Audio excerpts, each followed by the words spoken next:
Empecé desarrollando el concepto, la relación entre el dinero libre y la paz y el impacto en las relaciones exteriores.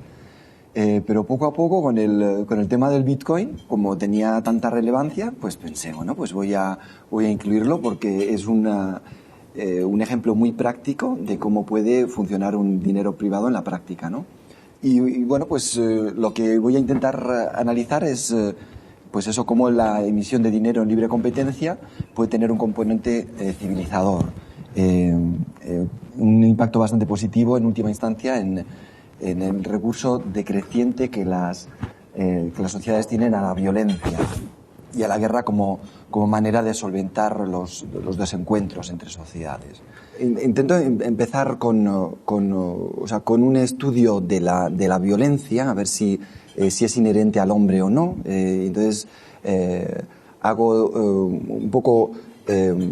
intento ver psicólogos evolucionistas cuando hacen comparaciones de niños que de pequeños a lo mejor tienen más tendencia a pegarse y después una vez van creciendo pues ya es más difícil ver personas de 60 años resolver sus diferencias a tortas, ¿no?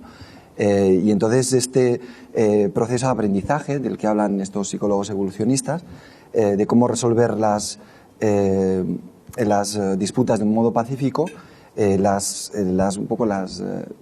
se pueden explicar pues por dos razones. A lo mejor por un principio porque da mejores resultados el resolverlo de manera pacífica, pero sobre todo, y yo a lo que le doy más importancia, es porque es más ético, o sea, porque el resolver las cosas de manera pacífica está bien hecho, ¿no? Siempre me acuerdo de Einstein, que hace una comparación diciendo que los que usan la violencia los llama como personas de baja catadura moral. A partir de aquí empiezo a realizar pues, estudios también de antropólogos como Lawrence Keeley, que compara series históricas de homicidios a lo largo de la historia de la humanidad provocados por guerras. Y sus conclusiones son más bien optimistas. Habla de cómo cada vez somos menos salvajes,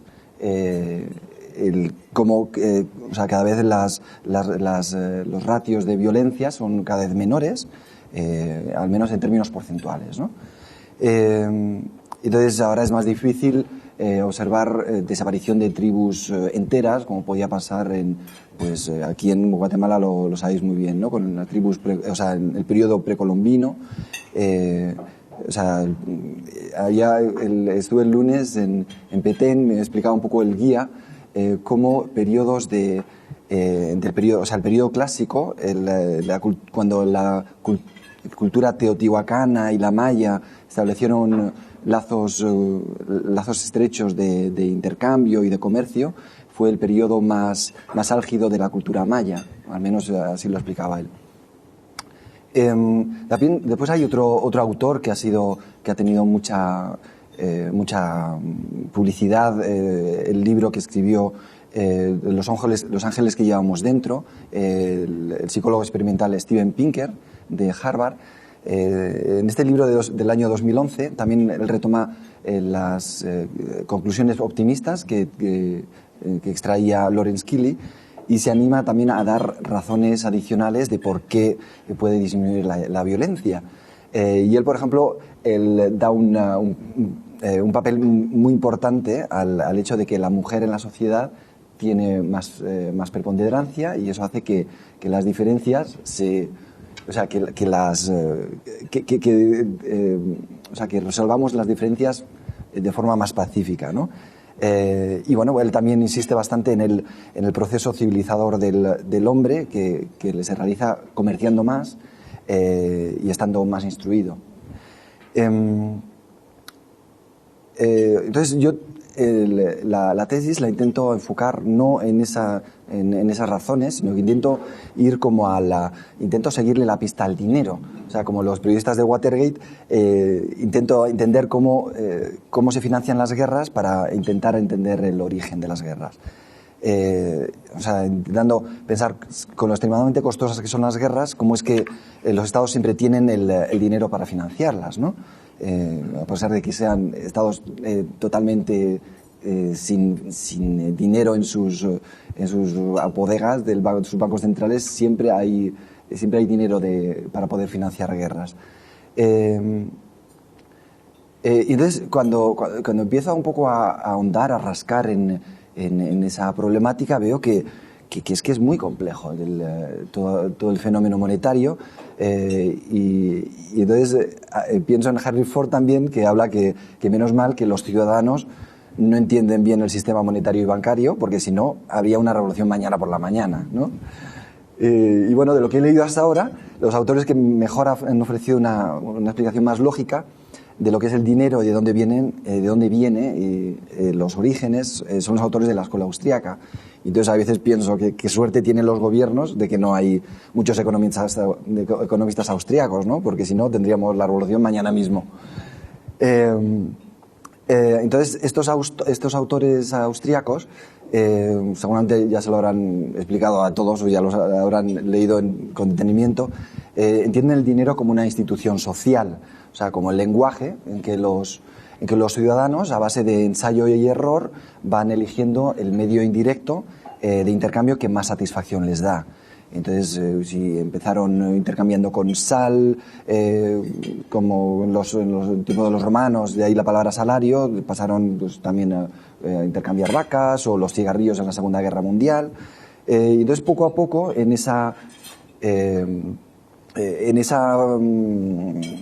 ensayo y error, los metales preciosos salían elegidos como la manera espontánea que daba el mercado, que daban los ciudadanos lo eligieron como mejor tipo de dinero, porque cumplía mejor las diferentes propiedades que se exige de un dinero, ¿no? Que sea medio de cambio, que sea unidad de medida y reserva de valor.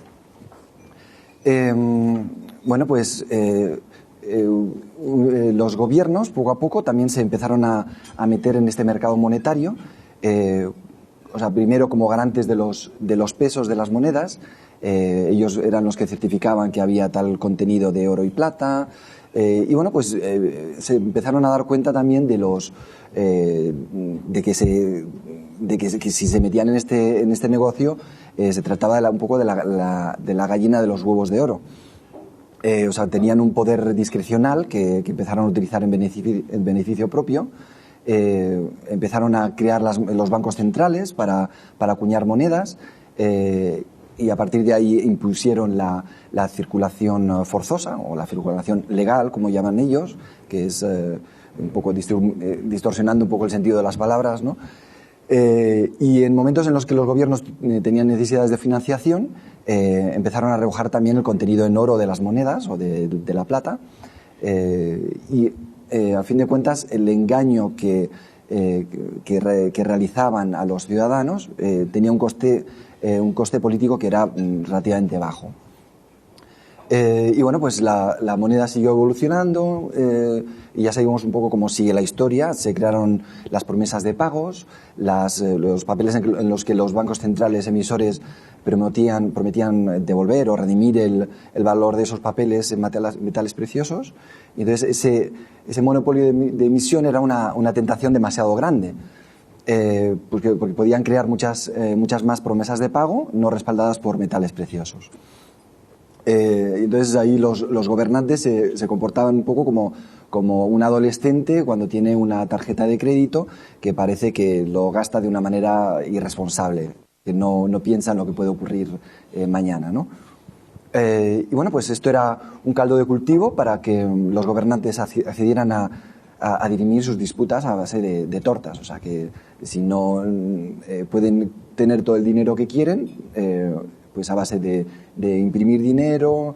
Entonces, en lugar de optar por el largo y sinuoso camino de la negociación y el diálogo, pues decían, bueno, pues vamos a imprimir más dinero, bueno, de las diferentes formas que se puede imprimir el dinero, y esto me permitirá pues dejar de ser un político, ser un hombre de Estado, salvar a la nación y tener mi estatua en el lugar más importante de la ciudad, si quiere. Y bueno, pues o sea, llegó un momento también en que los gobiernos se vieron incapaces de mantener las promesas de pago en metales preciosos. Esto se produjo definitivamente en el año 71, en ese momento el valor de la moneda ya se basa en la confianza que inspiran sus emisores. Si uno no tiene confianza en que la Reserva Federal pueda tener suficiente dinero para que respalde el valor del dólar, pues a lo mejor la cotización del dólar puede bajar, ¿no? Entonces, o que no pueda pagar sus deudas públicas, etcétera. Entonces, muchos han pronosticado que no podría durar mucho esta situación. Desde el 71 todavía dura y todos estos se han equivocado en sus predicciones. Y ahora, 42 años más tarde, nos encontramos en niveles de deuda pública que están cercanos a los de la Segunda Guerra Mundial. Y bueno, pues vemos que el poder adquisitivo se va erosionando, fruto de una moneda que va perdiendo mucho valor. Y el nivel de confianza en que los respectivos gobiernos no suspenderán pagos, pues se va perdiendo. O sea, siempre tenemos a Carmen Reinhardt, que hablaba de este sempiterno de que esta vez es diferente, que esta vez no vamos a suspender pagos, pero una y otra vez, como estamos viendo en Chipre, que en España estamos ahí como a las puertas, a ver si van a suspender pagos o no. Y bueno, pues muchos autores hablan ya de que si los Estados Unidos no van a poder pagar la deuda pública, China. Y bueno, pues en este contexto se propicia la aparición también de monedas alternativas. Entonces, el Bitcoin en este contexto aparece como una moneda criptográfica que permite utilizar los avances de la programación con protocolos de código abierto, que son los que está utilizando BitTorrent, por ejemplo. Pues esto es un acuerdo voluntario, el Bitcoin, para utilizar 21 millones de fichas cifradas y matemáticamente seguras como dinero. Entonces tiene muchas propiedades que la hacen muy atractiva, como que no se puede falsificar, como que es infinitamente divisible, que permite el envío instantáneo y global a través de Internet, desde cualquier sitio, desde aquí mismo, desde mi teléfono móvil, desde mi smartphone puedo enviar una transferencia a cualquier sitio del mundo, a China o donde sea. Y bueno, pues el hecho de que sea un contacto directo con los clientes finales, sin intervención de los bancos, o sea, que sea un sistema peer-to-peer, un P2P, ¿no? Evita que haya que se tengan que pagar muchas comisiones a bancos de transacción de transferencias financieras, o sea, de transferencias bancarias. Ayer comentaba un poco los gastos que puede tener una transferencia que hice yo hace, por ejemplo, 2 semanas a la India de un Bitcoin. Esto permite también hacer micropagos, que un Bitcoin tiene un gasto, a lo mejor enviar un Bitcoin que ahora está en unos $80 más o menos, a lo mejor puede tener un coste de céntimos de dólar, con lo cual eso, si se compara a lo que cobran bancos o Western Union o así, pues es abismal la diferencia, ¿no? Y entonces el hecho de que se faciliten los micropagos facilita es una forma de expansionar también el comercio global, los pagos móviles. Y bueno, pues también otra característica es que garantiza bastante la privacidad. Y bueno, o sea, aunque falle, porque hay muchas de teorías de cómo puede, en qué momento puede fallar o cómo puede fallar esta moneda. Se habla mucho de cómo el gobierno puede atacar los cimientos, intentar atacar los puntos más vulnerables. Se habla siempre de los mercados de intercambio de Bitcoin, como mountgox.com o como blockchain.info, que a lo mejor concentran el 80-90% de los intercambios, o los intercambios de dólar o euro o quetzal a Bitcoin. Pues ellos podrían atacar estos lugares pidiéndoles una serie de requisitos legales que exijan que haya menos privacidad en los intercambios. Y bueno, está viendo también, a mí lo que me gusta de todo este tema no es que Bitcoin como moneda en particular pueda surgir, sino que esto también está provocando que haya otro tipo de monedas, como el Litecoin, como el Xcoin, como el Pepecoin, el Terracoin, el Feathercoin. O sea, que está habiendo otros empresarios que están diciendo, ahí va, si el de Bitcoin se ha podido forrar, como decimos en España, o sea, se puede hacer rico con estas monedas, ¿por qué yo no lo voy a hacer? Y entonces el hecho de que haya competencia entre diferentes emisores de dinero privado, esto va en mi propio beneficio. Yo voy a poder elegir, decir, bueno, pues a ver quién me da más garantías de lo que yo estoy buscando. A lo mejor busco más privacidad, a lo mejor busco más que las transferencias sean más seguras. Entonces, cada uno a lo mejor se puede especializar en algo para el cliente final. Entonces, yo ahora de repente me encuentro como con cualquier otro producto en un mercado libre, ¿no? O sea, yo soy realmente el rey. Yo soy el rey y entonces elijo a ver quién... ¿Estáis todos a mi servicio? ¿Quién me da mejores servicios? ¿De calidad, de precio o de lo que sea? Entonces, para mí... Sí, perdón. Una pregunta rapidita. En todas las monedas privadas ya el concepto de patrón oro se vuelve irrelevante completamente. En mi opinión es que cada vez más, pero... porque yo creo que las propiedades que tienen estas monedas mejoran las que pueda tener el oro.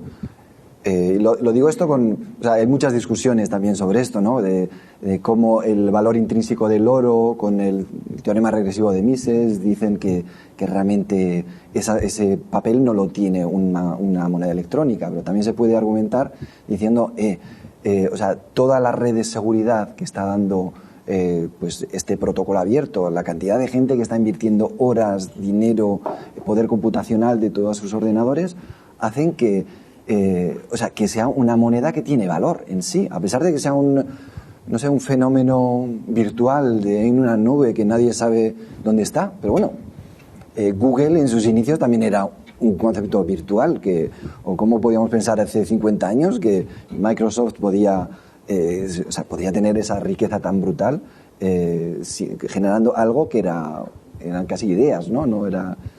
entonces, las propiedades que a lo mejor el oro no pueda tener, pues es que a lo mejor tiene un cierto desgaste con el tiempo, el Bitcoin no lo tiene. El Bitcoin es menos inflacionista que el oro, aunque parezca mentira, pero es que el Bitcoin hay una promesa de que se van a acuñar 21 millones de fichas. Sin embargo, el oro pues sigue creciendo la oferta monetaria, ¿no? Entonces pues uno va a poder ahorrar, el valor de lo que ahorra en bitcoins va a ser mayor. Muchísimas gracias. Va a ganar valor con el tiempo, ¿no? Vengo a decir que esto ha revolucionado un poco el papel que tenía los bancos centrales con su monopolio de emisión de dinero, que es un privilegio que han tenido durante mucho tiempo, que les ha permitido tener grandes abusos. Entonces, los gobiernos, un poco cerrando con lo que iniciaba la charla sobre las guerras, ellos tenían tres formas fundamentales de financiar. Primero era aumentando los impuestos, que es una forma de financiación que se encuentra siempre con mucha oposición popular, porque si ya estás con el agua al cuello, llegando justo a final de mes y de repente te anuncian que por unas disputas territoriales con Honduras nos vamos a meter con una guerra, entonces dices, mira, vamos a dejarnos en paz con los hondureños, que yo no tengo para llegar a final de mes. Entonces parece que hay más oposición popular porque se ven los gastos a tiempo real, ¿no? Después, la otra segunda forma de financiación es emitiendo deuda pública, son los llamados bonos de guerra, que solían tener demandas si existía una percepción generalizada de que se trataba de una guerra justa. Por ejemplo, en la Segunda Guerra Mundial, los bonos de guerra que se pudieron emitir en todo el mundo para luchar contra el genocidio nazi, pues tenían mucha aceptación. Y esto, por ejemplo, no fue el caso en la guerra de Vietnam, que se emitieron muchos bonos y apenas se compraron, ¿no? Entonces, si los estados ven que ninguna de las dos formas no tienen capacidad de aumentar, de financiar la guerra con esas dos formas, acuden a la tercera manera, que es la menos ética, que es la del impuesto inflacionario. O sea, es inyectando liquidez. O sea que aquí me gusta una frase de Mises que habla que la inflación es un medio indispensable de militarismo, pues sin ella las consecuencias de la guerra serían obvias mucho antes y saltarían las voces de alarma mucho antes, ¿no? Entonces,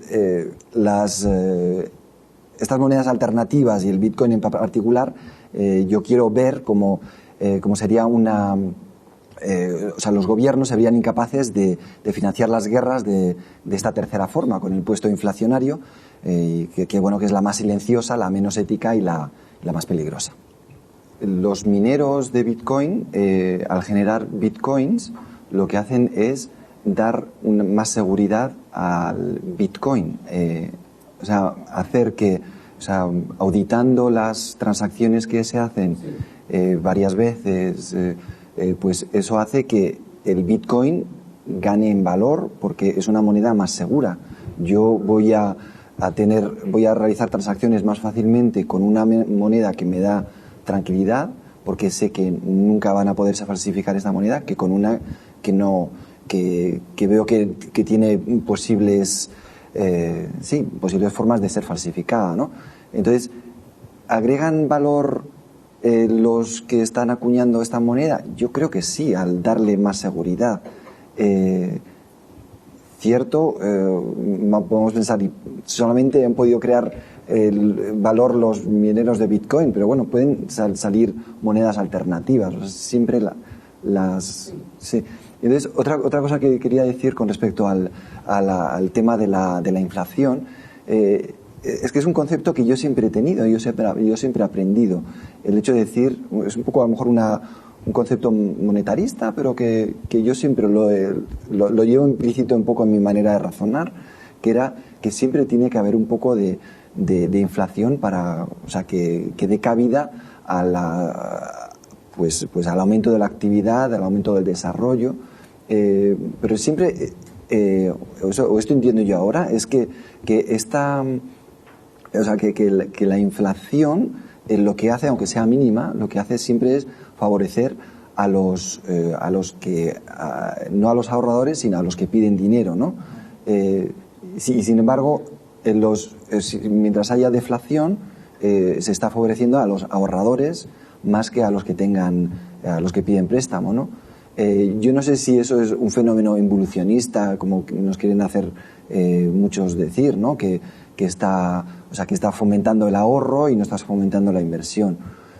Yo creo que la inversión la harás de una manera u otra cuando veas que tienes oportunidades de inversión, porque siempre te reporta más el dinero pues de una manera, o sea, productiva que en tu propio banco, ¿no? O sea, que siempre la deflación que pueda haber, lo que te puede producir el dinero en tu cuenta de Bitcoin va a ser muy limitado y siempre vas a darle mucha más productividad en el mundo real. Cuando una moneda, por ejemplo, de oro está circulando, una con más quilates que otra con menos quilates, normalmente la gente tendemos a tesorear, o sea, a utilizar la moneda con menos quilates, ¿no? Yo realmente, o sea, no sé lo que hay en la mente de cada uno de los que compran y venden bitcoins para saber por qué venden o compran, pero sí es cierto que cada uno, o sea, que en momentos en los que se dice que la Comisión de Finanzas del Congreso americano está estudiando meterle mano al bitcoin, o sea, sobre todo en lugares de intercambio como mangox.com, pues entonces en ese momento hay suspicacias y la gente dice, ahí va, pues a lo mejor este es el momento que van a intervenir.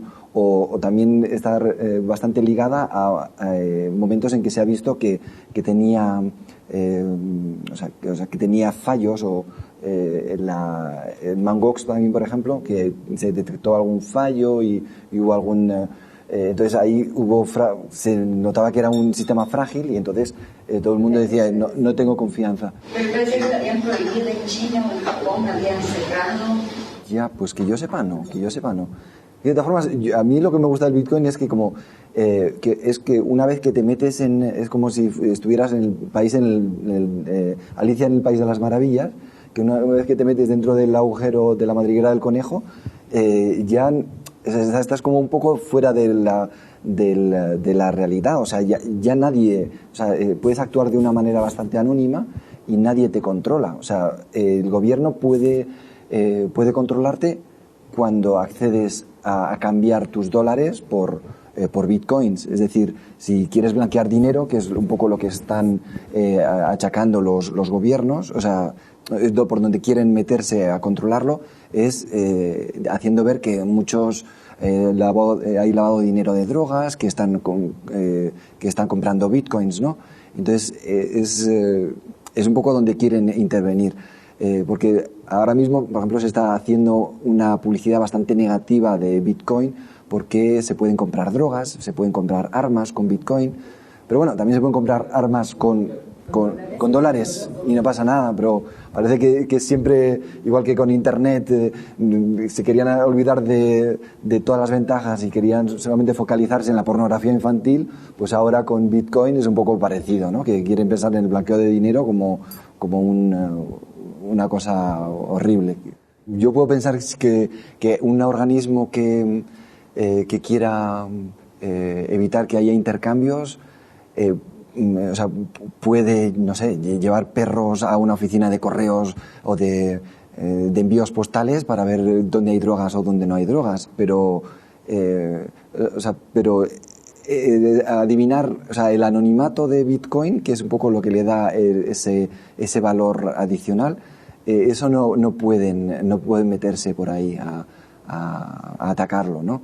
Entonces es cierto que se pueden hacer cosas malas, pero claro, se olvidan de la cantidad de cosas buenas que se pueden hacer. Es que además una cosa que también que puede dar un poco de visibilidad del el valor que está teniendo el aumento del valor es que hay en torno a un 15% de crecimiento mensual del número de transacciones. O sea, del año pasado había, no sé, eran 50 millones bueno, ahora no me acuerdo, ha pasado de 50 a 200 en un año, ¿no? Y entonces esto dices, wow, pues si está habiendo tantos pagos y tal, es que la gente le está encontrando el valor, ¿no? O sea, yo ya he comprado cosas. Cierto que puede ser que tengo la esperanza de que pueda aumentar un poco el dinero, pero no es la razón fundamental por la que tengo bitcoins, ¿no?